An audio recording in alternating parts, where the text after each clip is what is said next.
មេរៀនទី3បង្កើតរូបភាពវិថីឆ្ពោះទៅរកភាពជោគជ័យ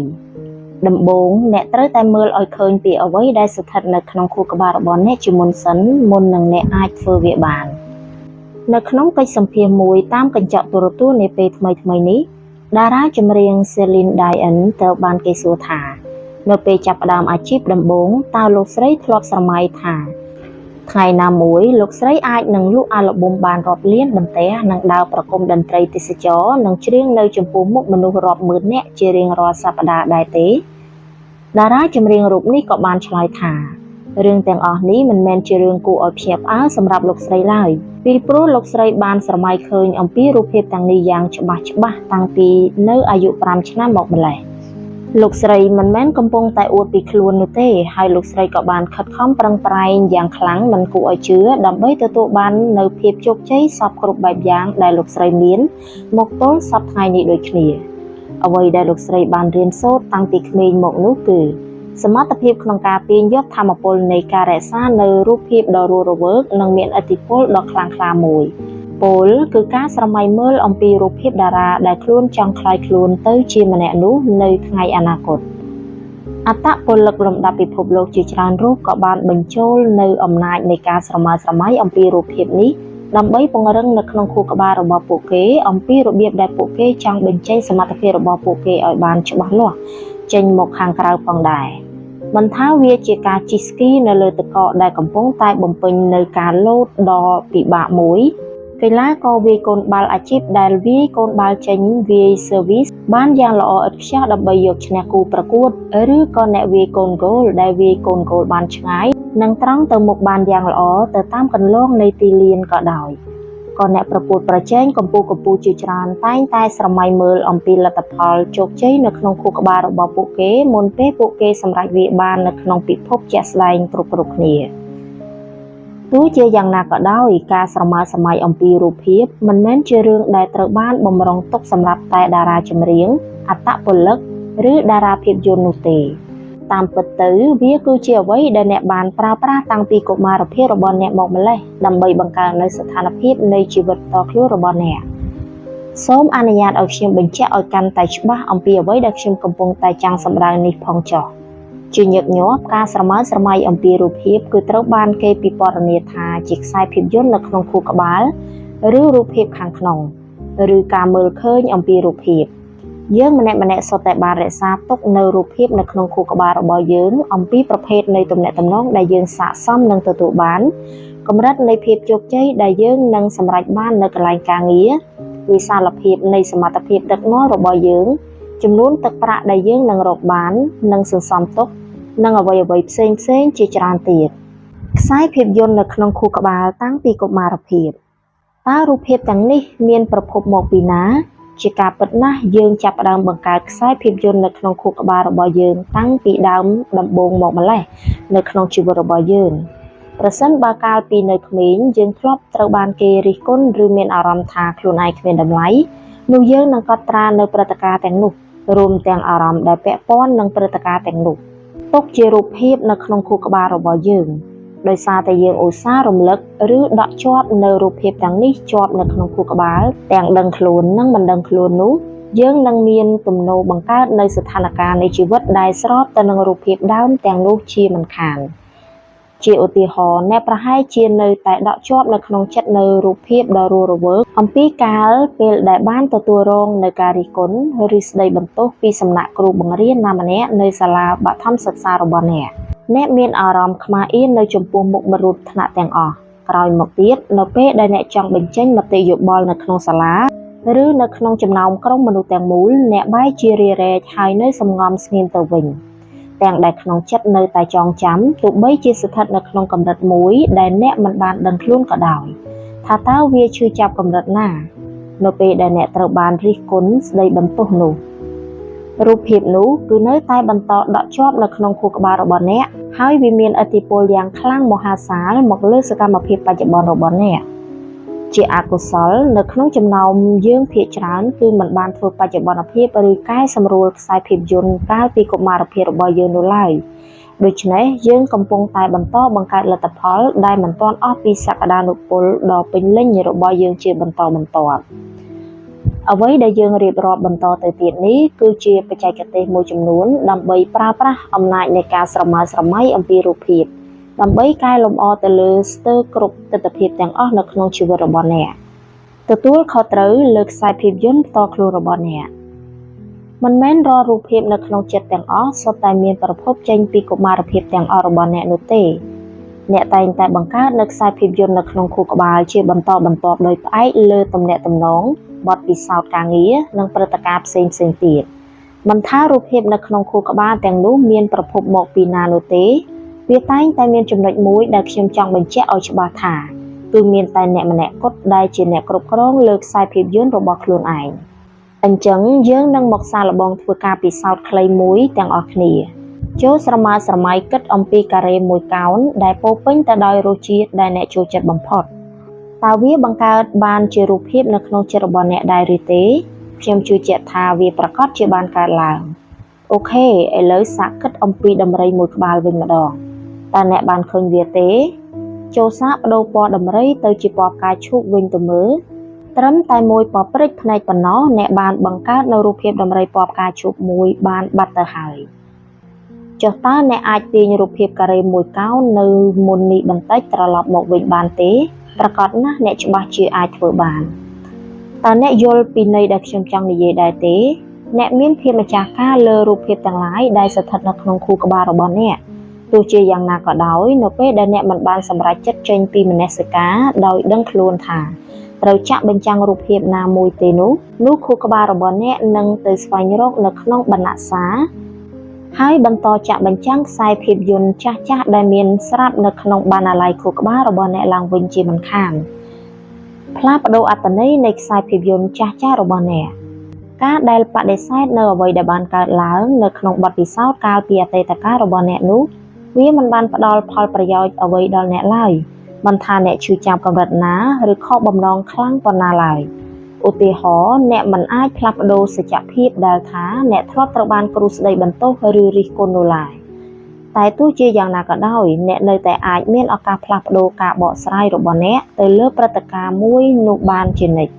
នោះមានន័យថានៅពេលដែលអ្នកត្រូវបានរិះគន់កាលពីដំបូងមកនោះអត្ថន័យដែលអ្នកប្រហែលជាបានកំណត់ឲ្យបទពិសោធន៍របស់អ្នកនោះគឺខ្ញុំមិនល្អគ្រប់គ្រាន់ទេឬក៏មតិរបស់ខ្ញុំគ្មានតម្លៃអ្វីទាំងអស់ខណៈពេលនេះវាគឺគ្រាន់តែជាការបកស្រាយកាលពីកុមារភាពរបស់អ្នកប៉ុណ្ណោះប៉ុន្តែអ្នកប្រហែលជាបានអូសវាមកញុកបញ្ចូលទៅក្នុងជីវិតជាមនុស្សពេញវ័យរបស់អ្នកដោយអចេតនាក៏អាចថាបានប៉ុន្តែនៅថ្ងៃនេះអ្នកអាចជ្រើសរើសប្រកបដោយសតិដឹងដើម្បីពិនិត្យមើលអំពីស្ថានភាពទាំងនោះនៅក្នុងរូបភាពផ្សេងខុសពីមុនវិញ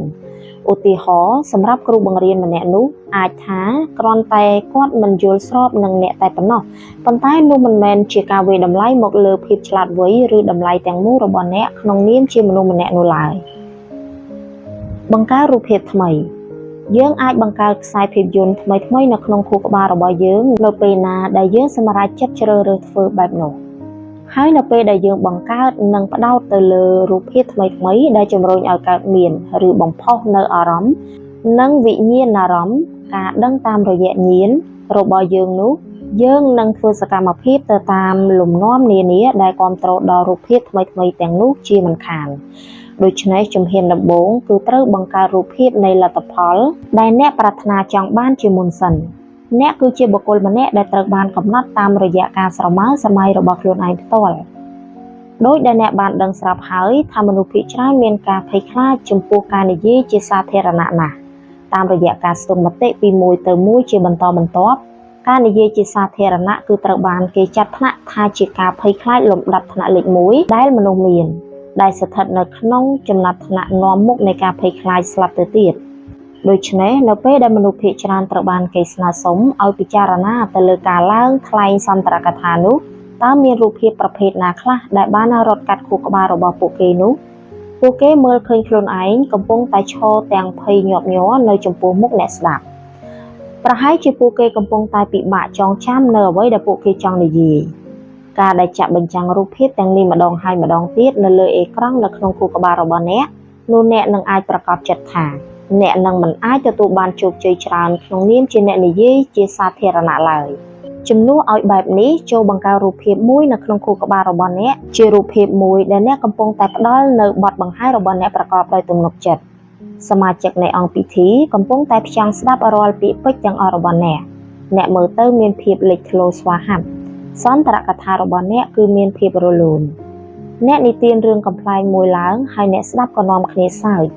នៅចុងបញ្ចប់អ្នកក៏ទទួលបានការទះដៃសាទរមួយប្រាវយ៉ាងកក់ក្ដៅ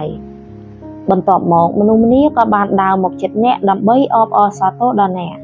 តើអ្នកមើលឃើញហើយឬនៅថារូបភាពនៅក្នុងខួរក្បាលប្រភេទនេះអាចជួយអ្នកឲ្យក្លាយជាអ្នកដែលនិយាយពូកែជាងមុនបានយ៉ាងដូចម្ដេចទោះជាយ៉ាងណាក៏ដោយចូលទទួលស្គាល់ថារូបភាពនៅក្នុងខួរក្បាលរបស់អ្នកមិនអាចត្រូវបានបំពេញឬសម្រេចបានត្រឹមតែមួយយប់នោះទេប៉ុន្តែតាមរយៈការអត់ធ្មត់និងការផ្ដោតអារម្មណ៍យ៉ាងជាប់លាប់ឥតងាករេទៅលើរូបភាពនៅក្នុងខួរក្បាលទាំងនេះនោះអ្នកនឹងចាប់ផ្ដើមធ្វើសកម្មភាពដោយស្វ័យប្រវត្តិទៅតាមលំនាំនានាដែលគ្រប់គ្រងដល់ចក្ខុវិស័យរបស់អ្នកជាមិនខានស្រមៃពីរូបភាពផ្លូវឆ្ពោះទៅរកភាពជោគជ័យក្នុងការលក់របស់អ្នកប្រសិនបើអ្នកកំពុងប្រឡូកនៅក្នុងវិស័យលក់ផលិតផលឬក៏សេវាកម្មណាមួយនោះវាគឺជារឿងសំខាន់បំផុតដែលអ្នកត្រូវមើលឲ្យឃើញថាខ្លួនឯងកំពុងតែទទួលបានភាពជោគជ័យជាប្រចាំប្រសិនបើអ្នកមិនទាន់ទទួលបានលទ្ធផលដែលអ្នកចង់បានទេវាគ្មានអ្វីដែលត្រូវឆ្ងល់ឡើយថាគឺមកពីអ្នកកំពុងតែតោងជាប់នៅភាពមធ្យមឬភាពខកបំណងនៅក្នុងការលក់ជាងភាពជោគជ័យនៅក្នុងការលក់នោះឯងឥឡូវនេះសូមសាកល្បងគិតអំពីការជួបជាមួយនឹងអតិថិជនសក្តានុពលម្នាក់នៅលើក្រោយទៅមើលនៅក្នុងខួរក្បាលរបស់អ្នកតើអ្នកមើលឃើញការណាត់ជួបនោះនៅក្នុងរូបភាពបែបណាខ្លះតើអ្នកមានទំនុកចិត្តនិងភាពប៉ិនប្រសប់ក្នុងការបញ្ចុះបញ្ចូលដែរទេតើអ្នកកំពុងតែពន្យល់អំពីអត្ថប្រយោជន៍នៃអ្វីដែលអ្នកកំពុងតែផ្ដល់ជូននេះដោយក្តីរំភើបពុះពៀដែរទេតើអតិថិជនសក្តានុពលរូបនោះមានឥរិយាបថបើកចិត្តទទួលយកនិងចាប់អារម្មណ៍លើអ្វីដែលអ្នកកំពុងតែនិយាយដែរទេតើអ្នកអាចមើលឃើញយ៉ាងរស់រវើកអំពីលទ្ធផលដ៏ជោគជ័យនៃជំនួបរបស់អ្នកលើកនេះដែរទេសូមចងចាំថាអ្នកគឺជាអ្នកផលិតករអ្នកដឹកនាំរឿងអ្នកនិពន្ធអ្នកសរសេរ script អ្នកសម្របសម្រួលផ្នែកពន្លឺភ្លើងអ្នករចនាសម្លៀកបំពាក់និងជាអ្នកជ្រើសរើសតួអង្គសម្ដែងនៅក្នុងខ្សែភាពយន្តនៅក្នុងខួរក្បាលរបស់អ្នកផ្ទាល់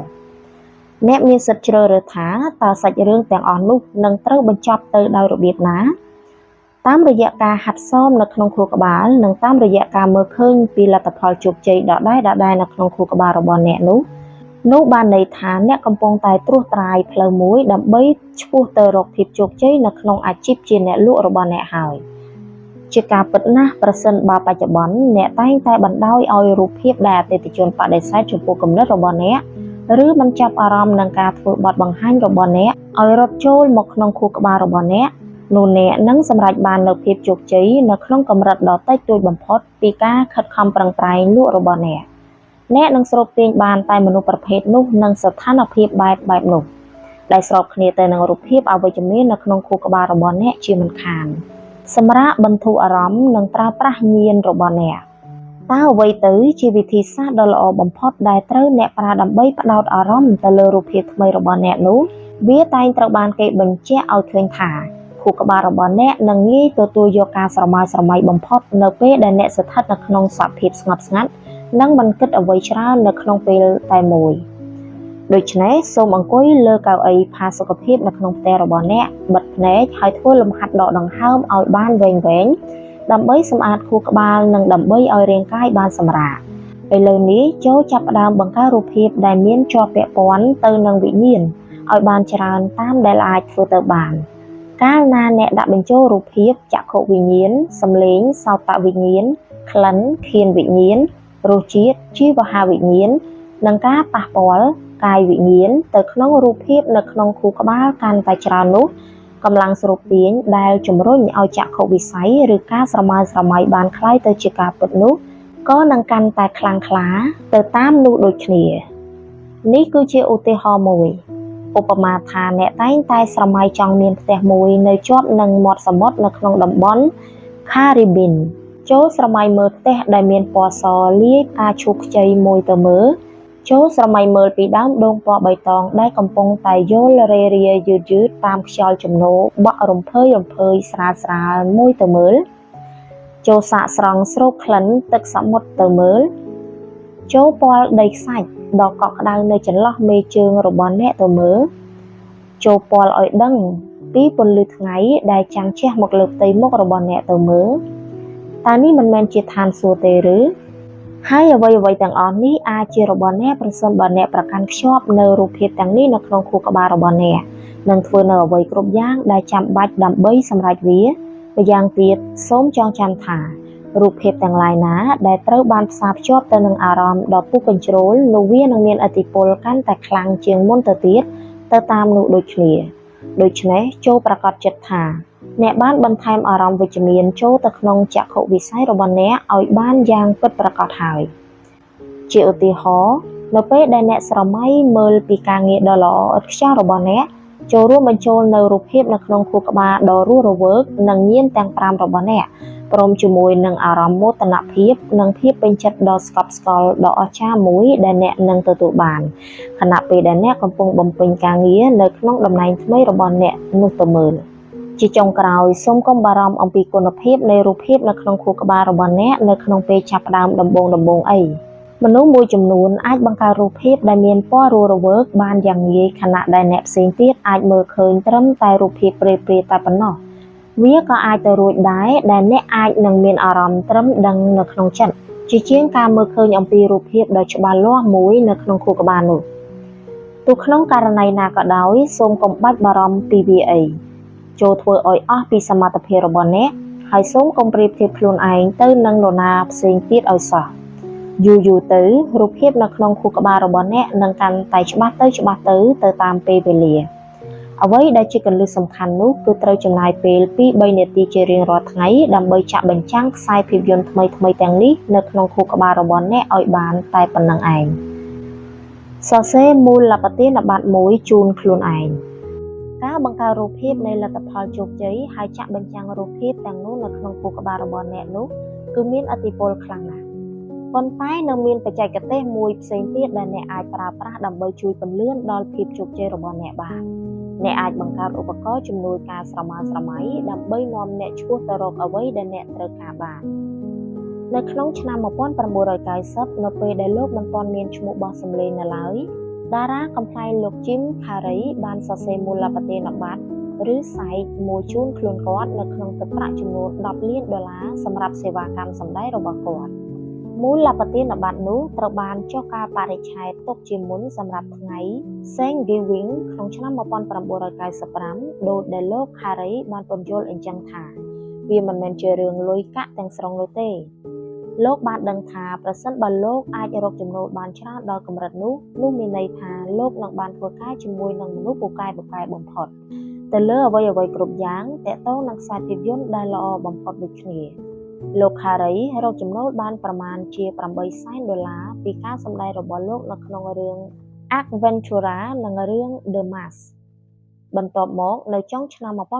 1994លោកទទួលបានប្រាក់ថ្លៃសម្ដែងចំនួន$7 លានសម្រាប់ការដើរតួនាទីនៅក្នុងរឿង Dumb and Dumber នៅក្នុងឆ្នាំ1995លោកក៏រកប្រាក់បានរាប់លាន$បន្ថែមទៀតហើយបច្ចុប្បន្នតម្លៃខ្លួនរបស់លោកបានកើនឡើងរហូតដល់$20 លាននៅក្នុងមួយរឿងឯណោះលំហាត់នៃការសរសេរមូលបទានប័ត្រចុះកាលបរិច្ឆេទទុកជាមុនរបស់លោក Jim Carrey គឺជាឧទាហរណ៍ដ៏អស្ចារ្យមួយដែលស្ដីអំពីអំណាចនៃអនុសម្បញ្ញៈក្នុងការប្រែក្លាយគោលដៅឲ្យក្លាយទៅជាការពិតដែលត្រូវបានប្រកាន់ខ្ជាប់ដោយជំនឿជាក់យ៉ាងមុតមាំនិងអារម្មណ៍ញៀនដ៏ជ្រាលជ្រៅការគិតអំពីគោលដៅនិងការបង្កើតរូបភាពនៅក្នុងខួរក្បាលរបស់អ្នកគឺមានប្រសិទ្ធភាពយ៉ាងខ្លាំងក្នុងការបង្កើតនូវភាពជោគជ័យមួយដែលអ្នកប្រាថ្នាចង់បានទោះជាយ៉ាងណាក៏ដោយនៅពេលដែលអ្នកប្រើប្រាស់វត្ថុតំណាងជាក់ស្ដែងដែលបង្ហាញឲ្យឃើញអំពីគោលដៅរបស់អ្នកដូចជាមូលបទានប័ត្រជាដើមនោះឱកាសនៃភាពជោគជ័យរបស់អ្នកនឹងកាន់តែអស្ចារ្យជាងនេះទៅទៀតជាមិនខានឥឡូវនេះខ្ញុំមិនមែនកំពុងតែចែករំលែកឧទាហរណ៍មួយនេះដោយសារតែវាគឺជារឿងដ៏គួរឲ្យចាប់អារម្មណ៍មួយពីលោក Jim Carrey តែប៉ុណ្ណឹងនោះទេបច្ចេកទេសដូចគ្នានេះក៏អាចមានប្រសិទ្ធភាពសម្រាប់អ្នកដូចគ្នាហេតុអ្វីបានជាមិនសាកល្បងហើយសន្លឹកមូលបទានប័ត្ររបស់អ្នកមួយសន្លឹកឥឡូវនេះ ហើយចុះការបរិច្ឆេទ3ឆ្នាំឬ5ឆ្នាំរាប់ចាប់ពីពេលនេះទៅជាមួយនឹងចំនួនទឹកប្រាក់ដែលអ្នកចង់បានសម្រាប់សេវាកម្មដែលបានផ្ដល់ជូនមួយទៅចូលធ្វើឲ្យប្រកាសចិត្តថាអ្នកបានមើលមូលបទានបត្រនោះយ៉ាងហោចណាស់ម្ដងក្នុងមួយថ្ងៃហើយចូលជឿជាក់ថាអ្នកកំពុងតែធ្វើដំណើរឆ្ពោះទៅរកគោលដៅនោះយ៉ាងពិតប្រាកដការទទួលបានការងារដែលអ្នកប្រាថ្នាចង់បានអ្នកអាចប្រើប្រាស់វត្ថុរំលឹកអំពីការស្រមៃនេះឲ្យคล้ายជាផលប្រយោជន៍សម្រាប់អ្នកវិញទៅតាមរូបភាពជាច្រើនបានពីព្រោះវាមិនបានកំណត់ចំពោះតែរឿងសរសេរមូលបទានបត្រតែម្យ៉ាងនោះឡើយនេះគឺជាឧទាហរណ៍មួយជាក់លាក់តាក់ទងនឹងមិត្តភ័ក្តិរបស់ខ្ញុំម្នាក់ដែលយើងនឹងហៅគាត់ថា Robert John Robert ទទួលបានការតែងតាំងពីគណៈបករបស់គាត់ឲ្យឈរឈ្មោះជាតំណែងចៅក្រមហើយឈ្មោះរបស់គាត់នឹងមានវត្តមាននៅលើសន្លឹកឆ្នោតនៅក្នុងការបោះឆ្នោតមួយដែលកំពុងខិតជិតចូលមកដល់ទោះបីជា Robert មានឱកាសខ្ពស់ក្នុងការឈ្នះទៅលើការបោះឆ្នោតមួយនេះនឹងអាចសម្រេចក្តីសុបិនរបស់គាត់ក្នុងការក្លាយទៅជាចៅក្រមយ៉ាងណាក្តីក៏គាត់នៅតែមានអារម្មណ៍ភ័យអរខ្លះៗនៅឡើយដែរហើយភាពមន្ទិលសង្ស័យតែងតែលួចជ្រៀតចូលទៅក្នុងចិត្តរបស់គាត់ម្ដងម្កាលជារឿយៗខ្ញុំបានណែនាំ Robert ឲ្យសរសេរស្លាកសញ្ញាមួយដែលសរសេរដោយដៃរបស់គាត់ផ្ទាល់ដែលមានខ្លឹមសារថាចៅក្រម Robert Jones ហើយដាក់ស្លាកមួយនោះនៅកន្លែងណាមួយដែលគាត់អាចមើលឃើញជារៀងរាល់ថ្ងៃឧទាហរណ៍ដូចជានៅលើតុបំភ្លឺក្បាលគ្រែឬនៅលើកញ្ចក់បន្ទប់ទឹកជាដើមខ្ញុំក៏បានណែនាំគាត់ឲ្យសរសេរពាក្យទាំងនេះនៅលើកាតូចមួយដែលគាត់អាចយកតាមខ្លួនក្នុងកាបូបលុយរបស់គាត់ផងដែរតាមរយៈការសម្លឹងមើលពីពាក្យទាំងនោះពេញមួយថ្ងៃគឺបានសេចក្តីថា Robert កំពុងតែបង្វឹកចិត្តរបស់គាត់ឲ្យមើលឃើញខ្លួនឯងថាជាចៅក្រមមួយរូបហើយគាត់នឹងចាប់ផ្ដើមគិតស្រមៃពីការក្រងអាវផាយពណ៌ខ្មៅគាត់នឹងមើលឃើញមនុស្សគ្រប់គ្នានៅក្នុងសាលសវនាការក្រោកឈរឡើងនៅពេលដែលគាត់ដើរចូលទៅនៅពេលដែលរូបភាពទាំងនេះកាន់តែមានភាពរឹងមាំទៅនោះ Robert នឹងចាប់ផ្ដើមធ្វើសកម្មភាពទាំងឡាយណាដែលជំរុញឲ្យរូបភាពទាំងនេះប្រែក្លាយជាការពិតជាក់ជាមិនខាន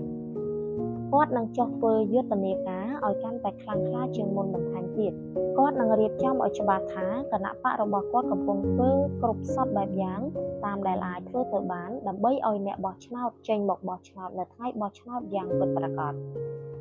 ទោះបីជា Robert បានបង្កើតរូបភាពនៅក្នុងខួរក្បាលដ៏រឹងមាំបានដោយមិនចាំបាច់ប្រើស្លាកសញ្ញាក៏ដោយប៉ុន្តែវានឹងមានអំណាចខ្លាំងជាងនេះឆ្ងាយមិនខាននៅពេលណាដែលគាត់មានឧបករណ៍ជំនួយការស្រមើស្រមៃស្លាកសញ្ញានោះគឺជាការរំលឹកដល់ Robert ឲ្យគិតអំពីការធ្វើជាចៅក្រមនិងចាក់បញ្ចាំងរំលឹកអំពីរូបភាពជោគជ័យនៅក្នុងខួរក្បាលរបស់គាត់ជាការពិតណាស់វាមិនមានការធានាណាមួយដែលអះអាងថាវាដឹងតែដំណើរការសម្រាប់ Robert ឬដឹងតែដំណើរការសម្រាប់អ្នករហូតនោះទេប៉ុន្តែនៅពេលណាដែលអ្នកបានសាកល្បងវាដោយខ្លួនឯងខ្ញុំគិតថាអ្នកច្បាស់ជារកឃើញថាវាគឺជាឧបករណ៍ជំនួយដ៏មានឥទ្ធិពលបំផុតមួយដើម្បីជួយឲ្យអ្នកទទួលបាននូវអ្វីដែលអ្នកប្រាថ្នាចង់បានជាក់ជាមិនខានដូច្នេះតើមានតំណែងណាមួយដែលអ្នកចង់សម្រេចឲ្យបានសម្រាប់ខ្លួនឯងដែរទេអ្នកគ្រប់គ្រងផ្នែកលក់អ្នកត្រួតពិនិត្យមេការមេធាវីឬជាម្ចាស់អាជីវកម្មផ្ទាល់ខ្លួនមិនថាវាជាអ្វីនោះទេចូលបង្កើតឧបករណ៍ជំនួយការស្រមើស្រមៃមួយឲ្យបាននោះខួរក្បាលរបស់អ្នកនឹងចាប់ផ្ដើមធ្វើការដើម្បីនាំយករូបភាពមួយនោះចូលមកក្នុងជីវិតពិតរបស់អ្នកជាមិនខានវាដំណើរការទាំងពីរផ្លូវចូលប្រុងប្រយ័ត្នឲ្យមែនទែននៅពេលដែលអ្នកប្រើប្រាស់ឧបករណ៍រំលឹកអំពីក្តីស្រមៃរបស់អ្នកមនុស្សមួយចំនួនបានប្រើប្រាស់ឧបករណ៍នេះនៅក្នុងផ្លូវអវិជ្ជមានហើយវាបានផ្ដល់នូវផលវិបាកយ៉ាងធ្ងន់ធ្ងរបំផុតដល់ពួកគេបញ្ហា sticker បិទនៅលើកាងរថយន្តគឺជាឧទាហរណ៍ដ៏ល្អបំផុតមួយដើម្បីពិពណ៌នាកាលពីប្រហែលឆ្នាំមុនខណៈពេលដែលខ្ញុំកំពុងតែបើកបររថយន្តខ្ញុំបានកត់សម្គាល់ឃើញ sticker នៅលើកាងរថយន្តមួយដែលកំពុងបើកបរនៅមុខខ្ញុំ sticker នោះបានសរសេរថាខ្ញុំជំពាក់គេដូច្នេះខ្ញុំត្រូវតែទៅធ្វើការក្នុងរយៈពេលប្រហែលឆ្នាំចុងក្រោយនេះខ្ញុំក៏បានឃើញ sticker កាងរថយន្តដដែលនេះម្ដងហើយម្ដងទៀតបើមើលតាមជាក់ស្ដែងទៅវាហាក់ដូចជាមានការពេញនិយមខ្លាំងសម្បើមណាស់អ្នកអាចនឹងគិតថាវាគ្រាន់តែពាក្យចុងជួនដែលរៀងកំប្លែងបន្តិចបន្តួចប៉ុណ្ណោះឬវាគ្រាន់តែជាការលេងសើចមួយដែលមិនបានផ្ដល់នូវគ្រោះថ្នាក់អ្វីតែប៉ុណ្ណោះតើត្រូវទេ ខុសហើយវាមិនមែនជាអ្វីដែលគួរឲ្យអស់សំណើចឬមិនមែនมันផ្ដល់នូវគ្រោះថ្នាក់ចំពោះសារមួយនេះនោះទេនៅពេលដែលអ្នកបិទអ្វីមួយនៅលើរថយន្តរបស់អ្នកបែបនោះគឺមានន័យថាអ្នកកំពុងតែសរសេរប្រូក្រាមនៅក្នុងខួរក្បាលរបស់អ្នកដើម្បីធ្វើឲ្យខ្លួនអ្នកស្ថិតនៅក្នុងបំណុលជារៀងរហូតហើយឥឡូវយើងនឹងមកសាកល្បងគិតអំពីនរណាម្នាក់ដែលបិទ sticker នេះលើកាំងរថយន្តរបស់នាងវិញម្ដងយើងនឹងហៅគាត់ថា Alice ជារៀងរាល់ព្រឹករាល់ពេលដែល Alice តែងដើរចេញមកក្រៅដើម្បីទទួលយកថ្ងៃថ្មីនាងតែងតែឃើញពាក្យថាខ្ញុំជំពាក់គេជានិច្ចនៅពេលដល់ម៉ោងចេញពីធ្វើការនាងត្រឡប់ទៅរករថយន្តរបស់នាងវិញហើយក៏នៅតែឃើញពាក្យថាខ្ញុំជំពាក់គេដដែលគំនិតនេះនឹងត្រូវបានចាក់ឫសយ៉ាងជ្រៅទៅក្នុងអនុសម្បញ្ញញ្ញៈរបស់នាងនឹងបង្កើតរូបភាពនៅក្នុងខួរក្បាលមួយដែលត្រូវបានផ្សារភ្ជាប់ទៅនឹងការជំពាក់បំណុលគេហើយប្រសិនបើអ្នកនៅចងចាំអំពីមេរៀនទី2នៅឡើយ Alice នឹងត្រូវស្រូបទាញនៅអ្វីដែលនាងបានគិតអំពីវាច្រើនជាងគេបំផុតជានិច្ចនៅក្នុងករណីនេះនាងនឹងស្រូបទាញបំណុលកាន់តែច្រើនឡើងចូលមកក្នុងជីវិតរបស់នាងដោយជាពុំរួចឡើយប្រសិនបើអ្នកសួរ Alice ថាហេតុអ្វីបានជានាងមិនដែលសល់លុយកាក់សោះនោះនាងប្រកាសជានិយាយថាមកពីនាងសួយឬនាងគ្មានសំណាងជាមិនខានអ្វីដែលជាការពិតនោះគឺថាមកពី Alice មិនបានប្រុងប្រយ័ត្នចំពោះអ្វីដែលនាងបានបញ្ចូលទៅក្នុងខួរក្បាលរបស់នាងនោះឯង sticker ដ៏តូចមួយដែលមើលទៅហាក់ដូចជាគ្មានគ្រោះថ្នាក់នៅថ្ងៃនេះនឹងក្លាយទៅជាការពិតរបស់អ្នកនៅថ្ងៃស្អែក Alice គឺជាឧទាហរណ៍ដ៏ឥតខ្ចោះមួយដែលបង្ហាញពីនរណាម្នាក់ដែលកំពុងតែគប់ភក់បន្ថែមទៅលើបង្អួចនៃអេរយាប័តដែលកំពុងតែកខ្វក់ស្រាប់រួចទៅហើយប្រសិនបើអេរយាប័តគឺជាអ្វីៗគ្រប់យ៉ាងដូច្នេះអេរយាប័តចម្បងរបស់ Alice គឺខ្ញុំគឺជាកូនបំណុលជាមួយនឹងអេរយាប័តបែបនោះតើអ្នកគិតថាអនាគតរបស់នាងនឹងនាំអ្វីមកឲ្យនាងទៅជាភាពចម្រុងចម្រើនឬក៏បំណុលកាន់តែច្រើនជាងមុនទាំងខ្ញុំនិងអ្នកសុទ្ធតែដឹងច្បាស់អំពីចម្លើយនៃសំណួរមួយនេះទាំងអស់គ្នាពន្លឺកាមេរ៉ាចាប់ផ្ដើមវាជាការណែនាំមួយចំនួនដើម្បីបង្កើតនិងទាញយកអត្ថប្រយោជន៍ពីខ្សែភាពយន្តនៅក្នុងខួរក្បាលផ្ទាល់ខ្លួនរបស់អ្នកសូមចងចាំថាប្រសិនបើអ្នកមិនមានភាពជាម្ចាស់ការនិងមិនព្រមបង្កើតខ្សែភាពយន្តថ្មីៗដោយខ្លួនឯងទេនោះអ្នកនឹងបន្តចាក់បញ្ចាំងតែខ្សែភាពយន្តចាស់ៗដដែលជាដរាបប្រសិនបើខ្សែភាពយន្តចាស់ៗទាំងនោះកំពុងតែផ្ដល់ផលល្អដល់អ្នកនោះវាគឺជារឿងដ៏អស្ចារ្យបំផុតហើយប៉ុន្តែប្រសិនបើវាកំពុងតែបង្អាក់ដំណើររបស់អ្នកនៅក្នុងរូបភាពណាមួយវិញនោះចូលចាប់ផ្ដើមនៅថ្ងៃនេះហើយប្រើប្រាស់អំណាចនៃខួរក្បាលដ៏អស្ចារ្យរបស់អ្នកដើម្បីស្រមៃអំពីរូបភាពវិថី